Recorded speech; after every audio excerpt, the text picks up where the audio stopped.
Hello friends, मेरा नाम सौरभ केशरी है और बहुत बहुत स्वागत है आप सभी का हमारे नए यूट्यूब चैनल जिसका नाम है power house of physical education concept. तो दोस्तों, मैंने एक सीरीज़ स्टार्ट की है, जितने भी ओल्ड क्वेश्चन पेपर हैं इनको सॉल्व करा रहा हूँ।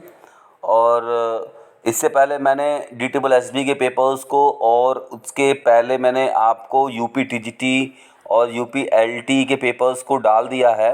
और KVS और नवोदय के जितने जितने पेपर हुए हैं, कुल मिलाकर 3 हुए हैं। KVS के 13, 17 और 18 में, नवोदय के 2016 और 2019 का पेपर, ये सबको मैंने सॉल्व करा दिया है। और अभी मैं UGC नेट के पेपर्स को चल रहा हूँ, क्योंकि मैंने बहुत बार देखा है कि डायरेक्टली क्वेश्चंस UGC नेट के कुछ एग्ज़ाम्स पे मैच और रिपीट होते हुए, तो इसीलिए मैंने सोचा कि एक बार मैं इसको भी रिवीजन करवा देता हूं, ताकि कभी क्वेश्चन रिपीट होता है तो आपसे गलती ना हो जाए। 2016 के जो UP TGT के पेपर हुए थे, उनमें लगभग 40 क्वेश्चंस ये आप 2006 से लेकर 2013 तक के क्वेश्चन पेपर से पूछे गए थे UGC वाले। तो चलिए स्टार्ट करते हैं बिना लेट किए हुए आज का सेशन। तो चलिए स्टार्ट करते हैं। मैं बताना चाहता हूँ कुछ बच्चों को जो सोच रहे हैं कि UP TGT का जो पेपर होता है उसके पुराने क्वेश्चन लगाने से ही क्वेश्चन वहीं के UP TGT के ही लगाने चाहिए जिस स्टेट का है, और DSSB वाला जो देने जा रहा है वो DSSB का पुराना पेपर लगाना चाहिए, जबकि ऐसा कुछ भी नहीं है। मेरा कहना है कि आप सारे पेपर्स को जो पुराने क्वेश्चन में आए हुए हैं ना, उनको एक बार देख कर जाइए। तो चलिए स्टार्ट करते हैं। दिसंबर 2007 का पेपर आज हम लोग लगाएंगे। और पहला क्वेश्चन यहाँ पे देख लेते हैं क्या कह रहा है। पहला क्वेश्चन यहाँ पे कह रहा है कि the term hypokinetics refers to that phase of physical education where amount of muscular activity is। तो एक ऐसा फेज़, ठीक है, हाइपोकिनेटिक्स एक ऐसा फेज़ होता है जिसमें क्या होता है कि अमाउंट ऑफ मस्कुलर एक्टिविटी एकदम जीरो होता है। ठीक है, phase of physical education where amount of muscular activity is insufficient. तो इसका जो राइट आंसर होगा option number B is correct. आगे बढ़ते हैं नेक्स्ट क्वेश्चन की तरफ। यहाँ देख लेते हैं नेक्स्ट क्वेश्चन क्या कह रहा है कि the Greek philosopher known as the father of the philosophy of idealism. तो ऐसे ग्रीक फिलोसफर जिनको कि हम आदर्शवाद का जनक के रूप में जानते हैं, तो उनका नाम बताना है। तो that is right answer is option number B, Plato. Plato को हम क्या नाम से जानते हैं? वो हमारे आइडियलिज्म के आदर्शवाद के जनक भी माने जाते हैं, फादर ही माने जाते हैं। आते हैं नेक्स्ट क्वेश्चन की तरफ और क्वेश्चन नंबर 3 और 4 को देख लेते हैं। तो यहाँ पे कह रहे हैं कि international Olympic committee was formed in. ठीक है, तो इंटरनेशनल कमेटी कब फॉर्म हुआ था? तो इसका जो राइट आंसर होगा that is option number A is correct. 1894 में IOC को फॉर्म किया गया था। आगे बढ़ते हैं नेक्स्ट क्वेश्चन की तरफ और क्वेश्चन नंबर 4 को देख लेते हैं। तो क्वेश्चन नंबर 4 क्या यहाँ पे कह रहा है? क्वेश्चन नंबर 4 है यहाँ पे, क्वेश्चन नंबर 4 है पेवलॉव इज रिलेटेड टू। पेवलॉव किससे संबंधित हैं? तो आप बताना चाहूँगा कि कंडीशनल थ्योरी ऑफ लर्निंग से संबंधित है इवन पेवलॉव। चलते हैं आगे और नेक्स्ट क्वेश्चन की तरफ बढ़ देख लेते हैं। कुछ बच्चों को प्रॉब्लम है कि सर हिंदी में नहीं देते हैं, और मैं बहुत लोगों का शिकायत ये है कि सर आप PDF प्रोवाइड नहीं करते हैं तुरंत। तो तुरंत मैं PDF इसलिए नहीं प्रोवाइड करता हूँ कि अगर किसी बच्चों को किसी में डाउट है किसी क्वेश्चंस में, तो कम से कम 1 से 2 दिन वो उसको करेक्शन कर दूं मैं। लेकिन एक बात जान लीजिए कि अगर मैंने वीडियो में कोई आंसर गलत बताया है, लेकिन अगर आप मेरे ग्रुप में जुड़े हुए हैं और जो PDF प्राप्त कर रहे हैं, तो PDF में मैं 100% सही आंसर लेके आने की पूरी कोशिश करता हूँ, क्योंकि उसमें कुछ करेक्शन भी हो जाते हैं। तो कभी कभी वीडियो में अगर आपको गलत मिले और कभी कभी आंसर की में आपको थोड़ा डिफरेंस मिले, समझ जाइए कि आंसर की वाले जो क्वेश्चन, मतलब आंसर की जो मैंने दिया हुआ है, आंसर की हमेशा मेरे PDF के लास्ट में होता है, जो कि मार्क शीट की तरह होता है, वही उसका आंसर की होता है। उसको आप जरूर एक बार देख लिया करिए, ठीक है? तो आप उसको ज़्यादा करेक्ट मानिए, ठीक है? चलते हैं आगे और नेक्स्ट देख लेते हैं। यहाँ बोल रहा है कि कंपटीशन, नेक्स्ट बात करते हैं। यहाँ पे लिख रहा है कि competition is defined as a process through which success is measure. तो किसी भी प्रतियोगिता में सक्सेस को कैसे मेजर किया जाता है? तो इसका जो right answer that is option number 4 बोल रहा है कि comparing the achievement of those performing the same activity. मतलब उन लोगों से देखा जाता है, कंपेयर किया जाता है जो कि सेम एक्टिविटी में किस सर्कमस्टेंसेज में कैसा परफॉर्म कर रहा है। जैसे कि मान लीजिए एक प्रतियोगिता वही है कि उसी प्रतियोगिता में बहुत सारे लोगों ने पार्टिसिपेट किया हुआ है, तो कौन सबसे बेहतर परफॉर्मेंस कर रहा है उस सिचुएशन, उस सर्कमस्टेंसेज में, इसीलिए हम प्रतियोगिता को मेजर करते हैं, इस प्रतियोगिता की सफलता को मेजर किया जाता है। आगे बढ़ते हैं नेक्स्ट क्वेश्चन की तरफ। यहाँ बोल रहे हैं नेक्स्ट क्वेश्चन की when agonist muscles contract antagonist muscle relax. तो इसे हम क्या कहते हैं? जब एगोनिस्ट मसल्स क्या होता है, जब भी आप कोई मूवमेंट करते हो तो उस मूवमेंट के दौरान जो आपका मेन मसल्स कॉन्ट्रैक्ट में रहता है और जस्ट उसका अपोजिट मसल जो कि एंटागोनिस्ट मसल्स होता है वो रिलैक्स करता है, तो वैसे मूवमेंट को हम क्या कहते हैं? ऑप्शन नंबर ए रेसिप्रोकल इन्वर्सन कहते हैं, रेसिप्रोकल इन्वर्सन। आगे बढ़ते हैं नेक्स्ट क्वेश्चन की तरफ। क्वेश्चन नंबर 7 और 8 को देख लेते हैं। तो क्वेश्चन नंबर 7 और 8 क्या कह रहा है यहाँ पर, एक बार फिर से देख लेते हैं ध्यान से। तो आइए, यहाँ पे क्वेश्चन पूछ रहा है कि muscle typing can be determine with the help of. तो मसल्स के टाइप को हम किसके द्वारा जानते हैं, मेजर करते हैं किसकी सहायता से? तो option number B is correct, muscles biopsy. एक टेक्निक है जिसके द्वारा हम ये पता लगाते हैं कि आपके अंदर रेड मसल फाइबर्स और वाइट मसल फाइबर्स का रेशियो कितना है, यानी कि फास्ट ट्विच मसल फाइबर्स और स्लो ट्विच मसल फाइबर्स की रेशियो का पता लगाते हैं। आगे बढ़ते हैं नेक्स्ट क्वेश्चन की तरफ कि for muscle contraction the immediate source of energy is. तो मसल्स के लिए इमीडिएट सोर्स ऑफ एनर्जी किसका होता है? एटीपी माना जाता है ना। कुछ लोग यहाँ पे कंफ्यूज होते हैं, मैं आपको बताना चाहूँगा कुछ लोग यहाँ पे कंफ्यूज जो हैं ग्लाइकोजन को लेकर, बहुत सारे बाद मेरे को कैंसर आया था, लेकिन मैं आपको बताना चाहूँगा कि ये आपके नेट के आंसर की में ग्लाइकोजन को नहीं माना गया है। आपका राइट आंसर कौन सा हो जाएगा? राइट आंसर आपका एटीपी को गया है, ठीक है। आगे बढ़ते हैं नेक्स्ट क्वेश्चन की तरफ और नेक्स्ट क्वेश्चन देख लेते हैं। यहाँ पे देखिए हिंदी वाला भी दिया हुआ है। तो एक बच्चे ने मुझसे बोला था कि सर स्क्रीनशॉट ले लूँगा मैं, तो एक सेकंड के लिए रुक जाया करिए। तो बोलना चाहूँगा कि आप घबराइए मत, मैं आपको दे रहा हूँ, ठीक है। मैं इसके पीडीएफ दे रहा हूँ, मैं 3-4 एक साथ भेजूँगा, आप चिंता मत करिए इसको। चलिए आगे स्टार्ट करते हैं नेक्स्ट क्वेश्चन की तरफ। और नेक्स्ट क्वेश्चन भी देखिए थोड़ा सा अटपटा क्वेश्चन है। जिस तरीके से आपको 2016 में क्वेश्चन मिला था देखने को, वैसे ही क्वेश्चन पूछे ये। Cramps are caused because of. तो cramps are cause because of lack of fitness. Option number A आपके आंसर की में सही दिया हुआ है, लेकिन कभी कभी आप इसको भी सही मानेंगे, लैक ऑफ फ्लूइड, ठीक है। मतलब अब यहाँ पे सिर्फ फ्लूइड लिखा है, ऐसे तो बॉडी के अंदर से जब स्वेटिंग के रूप में सोडियम और क्लोराइड की कमी हो जाती है तो वहाँ पे मसल्स क्रैम्प हो जाते हैं, ठीक है। क्रैम्प का मतलब है कि मसल्स फाइबर्स जो होते हैं वो कॉन्ट्रैक्ट करने में अनेबल होते हैं। ऐसा कब होता है? आपने देखा होगा कि कोई ऐसी एक्टिविटी जो बहुत लंबे तक चली हो, जैसे आपने क्रिकेट की बात करें तो क्रिकेट में क्या होता है कि बहुत अगर टेस्ट मैच खेलते हैं तो डबल सेंचुरी, ठीक है, और भी है, इसीलिए ड्रिंक ब्रेक का नियम आया था। तो lack of fitness for the task ये भी एक तरीके से, लेकिन आप इसको सही आंसर क्योंकि रिपीट किया जाएगा एग्ज़ाम में, तो यहाँ पर इसको आप सही आंसर मानेंगे, लैक ऑफ फिटनेस, ठीक है। आगे बात कर लेते हैं नेक्स्ट क्वेश्चन की तरफ। और नेक्स्ट क्वेश्चन हमारा क्या कह रहा है कि नेक्स्ट क्वेश्चन यहाँ पे कह रहा है common injury to the footballer is. तो कॉमन इंजरी फुटबॉलर्स में कौन सा पाया जाता है? तो option number A is correct, lateral collateral ligament of knee. तो नी की जो इंजरी, घुटनों की जो इंजरी होती है, खासकर वो फुटबॉलर्स में पाया जाता है। और नेक्स्ट क्वेश्चन यहाँ पे बनता है आपका कि knee joint is a formed with the following bones. तो नी ज्वाइंट जो होता है वो, देखिए मैं हिंदी में पढ़ा रहा हूँ ना, तो नी ज्वाइंट किससे, किन किन बोन से मिलकर बनता है? तो इसका जो राइट आंसर हो जाएगा दैट इज ऑप्शन नंबर, ठीक है, option number A is correct, femur, fibula and tibia, ठीक है। Option number A is correct, ठीक है। इन तीनों से मिलकर आपका नी जॉइंट बनता है। और इसके पहले हम लोगों ने पढ़ा था कि एल्बो जॉइंट किस बोन से मिलकर बनता है। आगे बात कर लेते हैं और देख लेते हैं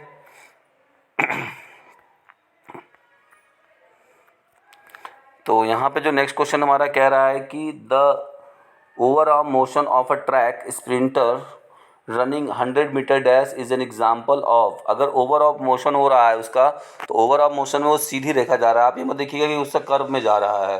तो इसका जो राइट आंसर होगा option number B is correct होगा, लीनियर मोशन होगा वो, क्योंकि अगर ऊपर की तरफ जा रहा है तो एक सीधी रेखा में जा रहा है, ना कि आप नीचे से उसको देखेंगे, ठीक है। क्योंकि अगर नीचे से एल्बो मोड़ते हुए देखेंगे तो वो ऐसे एंगुलर बनेगा, ठीक है, ये ऐसे एंगुलर बनेगा, वो गलत है। आपको ऊपर की रेखा देखनी है, तो ऊपर की रेखा में वो सीधे मोशन पे जा रहा है तो वो वहाँ पे लीनियर मोशन कहलाएगा, ठीक है।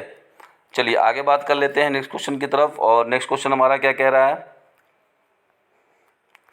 तो थोड़ा सा जान लेते हैं नेक्स्ट क्वेश्चन। जी, तो नेक्स्ट क्वेश्चन यहाँ पे कह रहा है कि the physical education curriculum for the growing children be. Physical education जो फिजिकल एजुकेशन का जो पाठ्यक्रम है वो ग्रोइंग चिल्ड्रन यानी कि जो वृद्धि वाले बच्चे हैं, जो बढ़ते हुए बच्चे हैं, उनके लिए कैसा होना चाहिए। तो इसका जो right answer that is option number D is correct, child centred होना चाहिए। फिजिकल एजुकेशन का करिकुलम किस पर आधारित होना चाहिए, चाइल्ड सेंटर्ड होना चाहिए, यानी कि बाल केंद्रित होना चाहिए। मतलब कि बच्चों को मेन फोकस में रख के सारा काम, सारा टास्क उनके लिए ही बनाना चाहिए। आगे बात कर लेते हैं नेक्स्ट टास्क। नेक्स्ट क्वेश्चन कह रहा है कि the main emphasis of the school health programme should be. इसमें देखिए यहाँ पे एक बात कर रहा है कि मेन क्या होना चाहिए।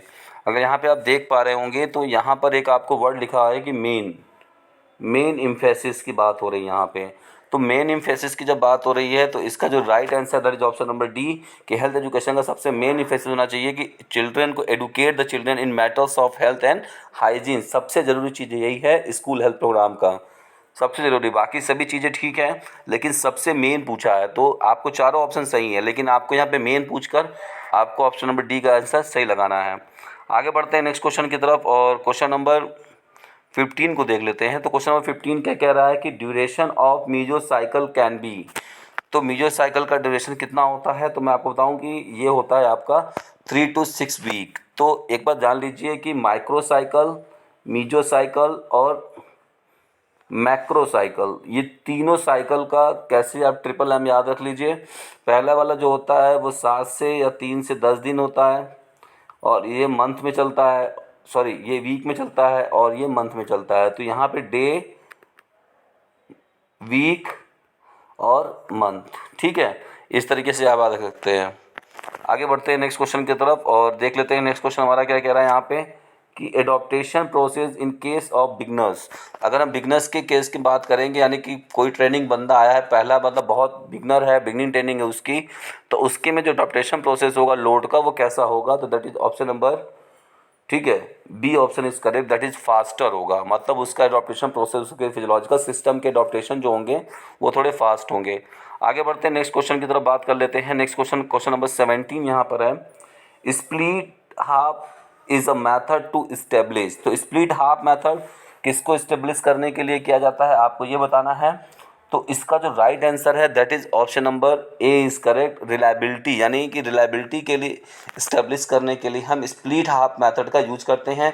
एक मेथड और होता है रीटेस्ट और रीटेस्ट मेथड, ठीक है। चलिए आगे बढ़ते हैं नेक्स्ट क्वेश्चन की तरफ और क्वेश्चन नंबर 18 को देख लेते हैं। तो क्वेश्चन नंबर 18 यहाँ पे क्या कह रहा है कि median can be calculated, median can be calculated. तो मीडियम हम किसके द्वारा कैलकुलेट करते हैं, तो इसका जो राइट आंसर हो जाएगा that is option number B, ठीक है, L1 plus L2 minus L1 upon F and bracket में M माइनस सी, ठीक है। तो ये ऑप्शन आपका सही हो जाएगा। आगे बढ़ते हैं नेक्स्ट क्वेश्चन की तरफ और थोड़ा सा क्वेश्चंस को देखते हैं। क्वेश्चन नंबर 19 को, एक मिनट, हाँ क्वेश्चन नंबर 19 को देख लेते हैं। तो क्वेश्चन नंबर 19 क्या कह रहा है कि objective coefficient of 0.85 to 0.94 is termed as. तो ऑब्जेक्टिविटी में अगर कोएफिशिएंट दिया हुआ है किसी मतलब टेस्ट है, उस टेस्ट की जो ऑब्जेक्टिविटी दी हुई है वो 0.85 से 0.94 दी हुई है, तो इसको आप क्या कहेंगे उसकी ऑब्जेक्टिविटी। तो यहाँ पर इसका जो राइट आंसर होगा ऑप्शन नंबर 20 करेक्ट होगा, हाई होगी। और जब 9.4 से ज़्यादा होगा, 100 तक जाएगा, तो आप उसको क्या कहेंगे, एक्सेलेंट कहेंगे, ठीक है। तो ये किसी भी ऑब्जेक्टिविटी की कोफिशिएंट होता है। इसी तरीके से मैं आपको बताना चाहूँगा कि रिलायबिलिटी भी होती है। आपने देखा होगा कि रिलायबिलिटी भी कितनी होती है, पॉइंट में होती है। और इसी तरह वैलिडिटी भी, कितना वैलिडिटी है उसका टेस्ट का। तो ये है, इस तरह से कोफिशिएंट निकलता है। तो सबका अलग अलग होता है, तो वो हाई है मतलब अच्छा है। आगे बढ़ते हैं नेक्स्ट क्वेश्चन की तरफ और देख लेते हैं क्वेश्चन नंबर 20। क्वेश्चन नंबर 20 यहाँ पे क्या कह रहा है कि soccer skill is measured by. तो सॉकर स्किल टेस्ट किसके द्वारा मेजर किया जाता है, तो that is option number B, McDonald soccer test इनके नाम से होता है। आगे बढ़ते हैं नेक्स्ट क्वेश्चन की तरफ और ये क्वेश्चन को थोड़ा सा मुझे छोटा करना पड़ेगा, हाँ, ताकि आपको सारे ऑप्शन अच्छे से दिखें। चलिए अब स्टार्ट करते हैं इसको और देख लेते हैं।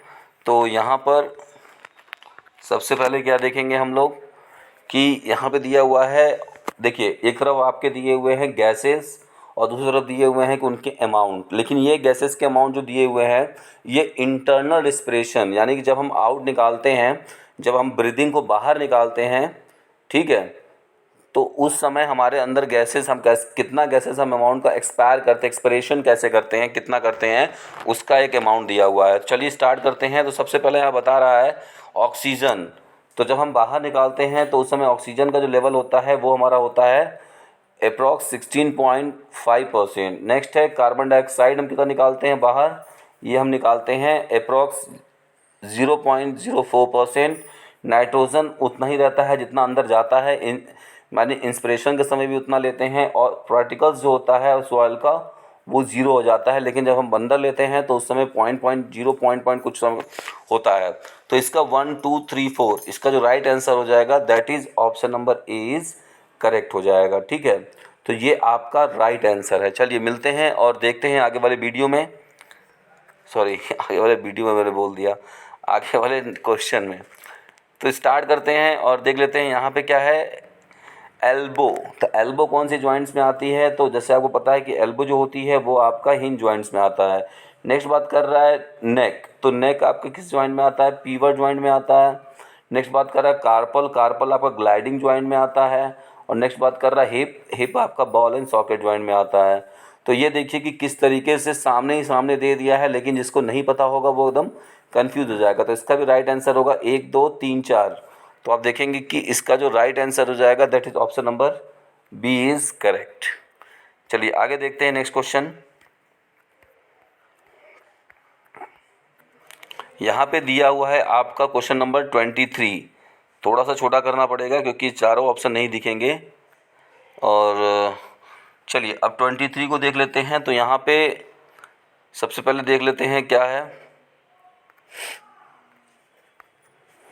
तो यहाँ पे सबसे पहले दिया हुआ है ऑप्शन नंबर चाई स्क्वायर। तो चाई स्क्वायर का option number A is correct है, सिग्मा। ठीक है, आप देख सकते हैं स्टैंडर्ड डिविएशन का भी दिया हुआ है, ठीक उसके सामने है स्टैंडर्ड डिविएशन का भी फॉर्मूला, कोएफिशिएंट वेरिएंस का भी उसके सामने दिया हुआ है, मोड का भी उसके सामने दिया हुआ है।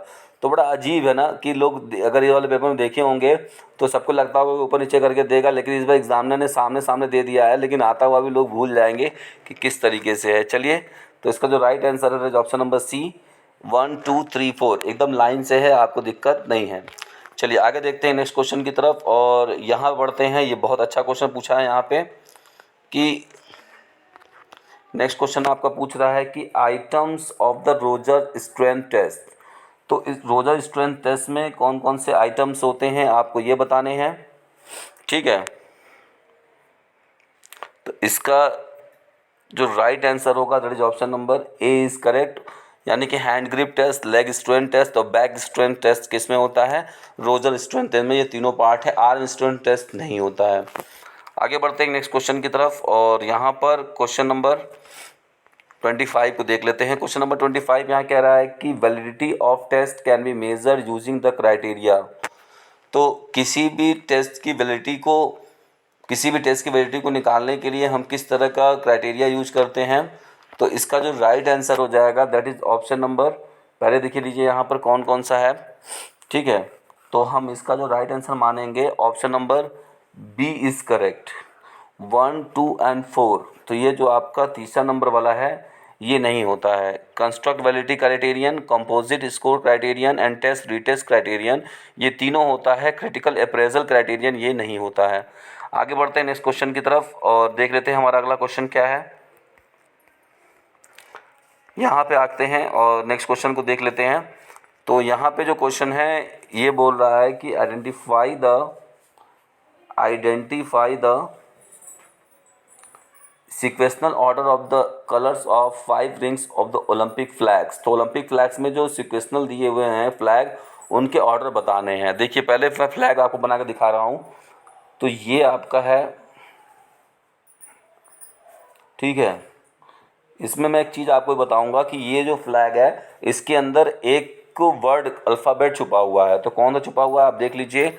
वो जो अल्फ़ाबेट है उसको हम लोग कैसे जानते हैं, तो इसे हम डब्लू छुपा हुआ है, ठीक है, वर्ल्ड, यूनिटी ऑफ वर्ल्ड इसीलिए बोला जाता है इस फ्लैग के अंदर। और आपको बताना चाहूँगा कि ये जो है ना, इसमें एक चीज़ ध्यान दीजिए कि इसमें जो सीक्वेंस बताना है आपको ऐसे बताना है, पहले पर ये है, दूसरे पर ये है, तीसरे पर ये है, चौथे पर ये है और पाँचवें पर ये है। तो इस तरीके से सीक्वेंस यहाँ पे पूछा हुआ है, ना कि ऊपर के 3 अगले नीचे के 2, ऐसे नहीं, 1 2 3 4 5 ऐसे नहीं पूछा हुआ है, ऊपर नीचे ऐसे जिगजैग करके पूछा हुआ है, ठीक है। तो इसके लिए इसका जो राइट आंसर क्या हो जाएगा, इसका राइट आंसर हो जाएगा blue, yellow, black, green and red, that is option number C is correct, ठीक है, option number C is correct.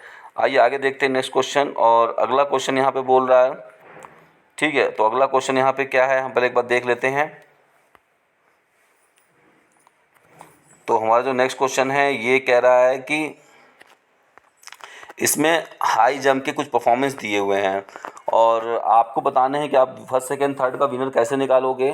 तो आपका जो राइट आंसर हो जाएगा, ठीक है, that is option number B is correct हो जाएगा। मैंने पिछले वीडियो बताया है कि कैसे इसको निकाला जाता है, सेम क्वेश्चन दिया हुआ है, खाली ये चीज़ें जो है ना आपका, ये चीज़ें जो आपकी हैं ये चेंज कर दिया है। आप देख सकते हैं पिछला वीडियो मैंने वहाँ बताया हुआ अच्छे से। आगे बढ़ते हैं नेक्स्ट क्वेश्चन की तरफ और क्वेश्चन नंबर 28 को देख लेते हैं। तो क्वेश्चन नंबर 28 कह रहा है कि identify the sequential order of the first day heptathlon events, ठीक है, गिवन बिलो, उसके कोड नीचे दिए गए हैं।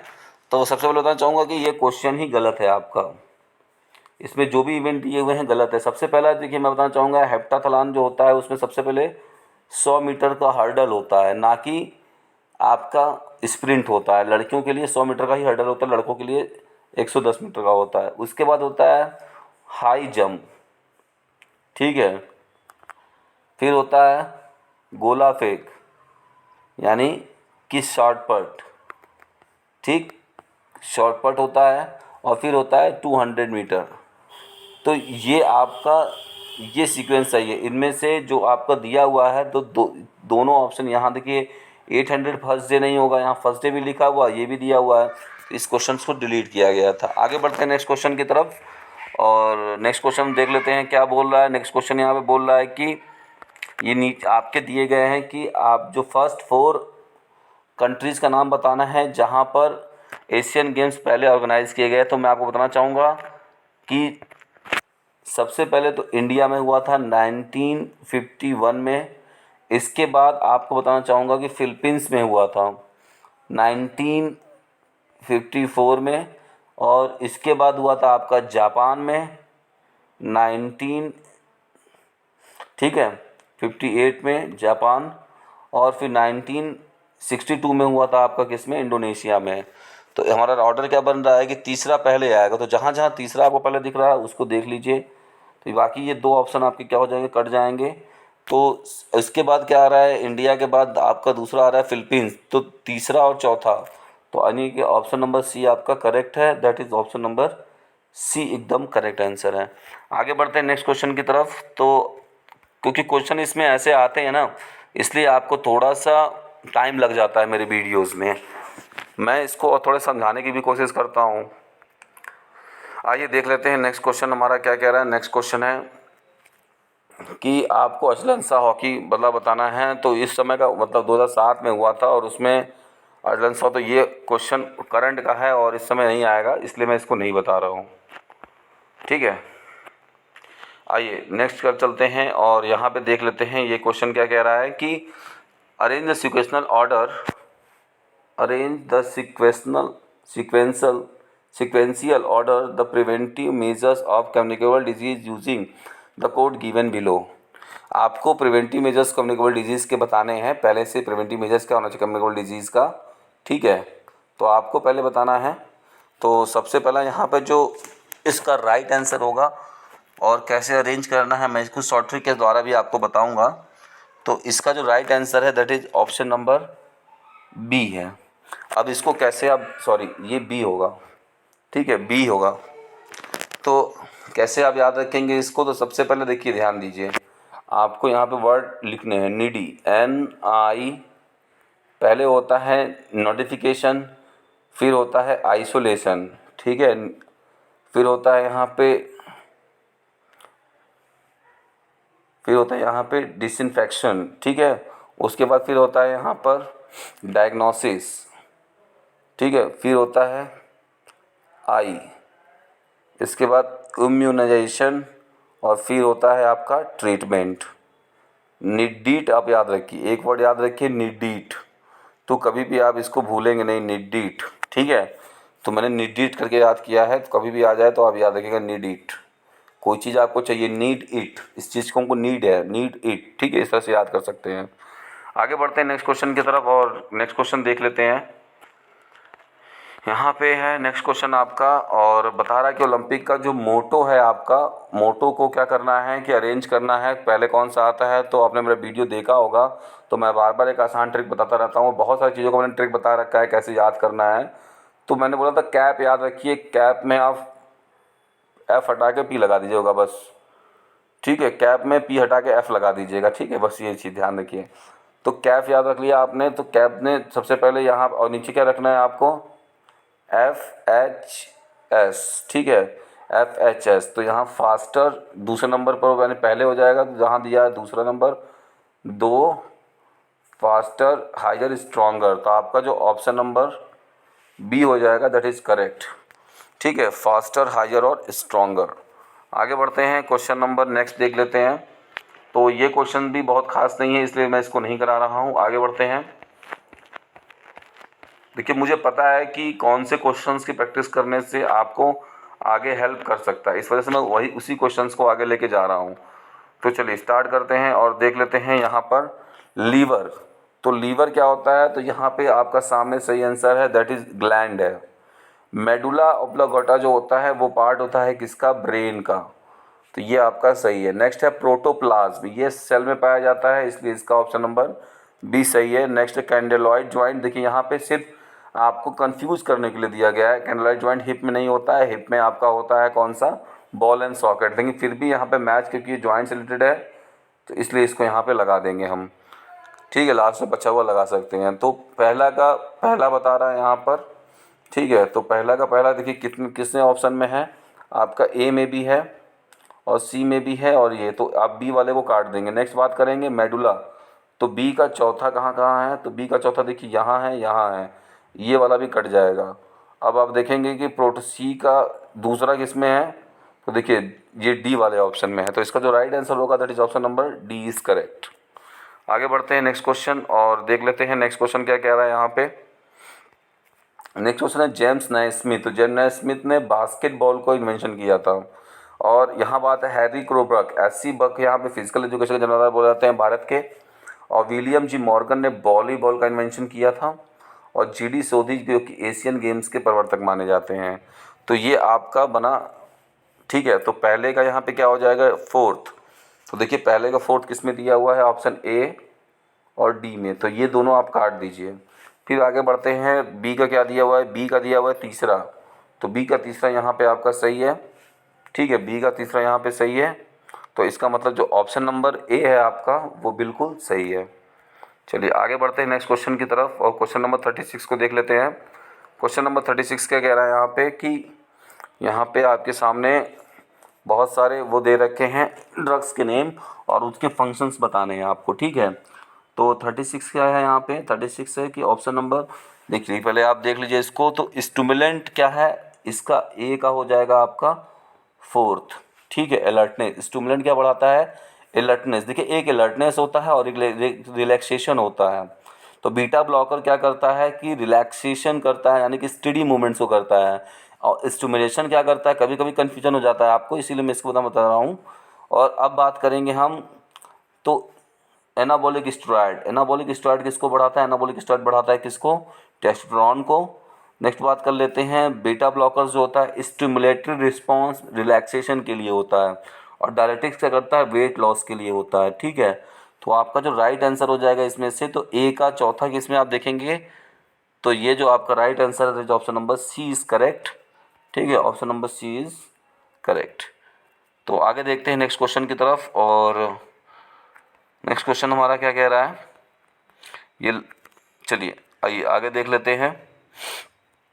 तो यहाँ पे नेक्स्ट क्वेश्चन हमारा ये है कि मैच द कॉलम दिया हुआ है, तो इसमें से सबसे पहले हमको पहचानना है, आपको जिसको पता है, जैसे कि मान लीजिए मेरे को पता है स्विमिंग, तो हम सी का पहले लगा देंगे फीना, फीना जो कि स्विमिंग की है। और IHF मतलब है कि अब यहाँ पे WHF हो गया, हॉकी फेडरेशन, वर्ल्ड फेडरेशन हो गया है सब, तो हॉकी हो गया यहाँ पर, ठीक है। तो आपको पहले देखना है कि सी का दूसरा किस में है। देखिए आपको डायरेक्टली आंसर मिल जाएगा, सी का दूसरा आपका किस में बता रहा है, ये आपका बता रहा है ऑप्शन नंबर सी में। तो जो राइट आंसर होगा option number C is correct हो जाएगा। तो ये आज का पेपर ख़त्म हो गया और मिलते हैं नेक्स्ट वीडियो में। बहुत ही जल्द मैं वीडियो लाऊंगा, बहुत ही जल्द आपको मैं PDF प्रोवाइड करूंगा आंसर की के साथ, आप चिंता मत करिए। हिंदी के लिए मैं PDF दे दूंगा, प्रैक्टिस सेट लगाते रहिए। जैसे भी कोई प्रॉब्लम होगी आप मुझे डायरेक्टली इस नंबर पे बात कर सकते हैं, 9670234567, ठीक है। चलिए मिलते हैं नेक्स्ट वीडियो में। Thank you very much.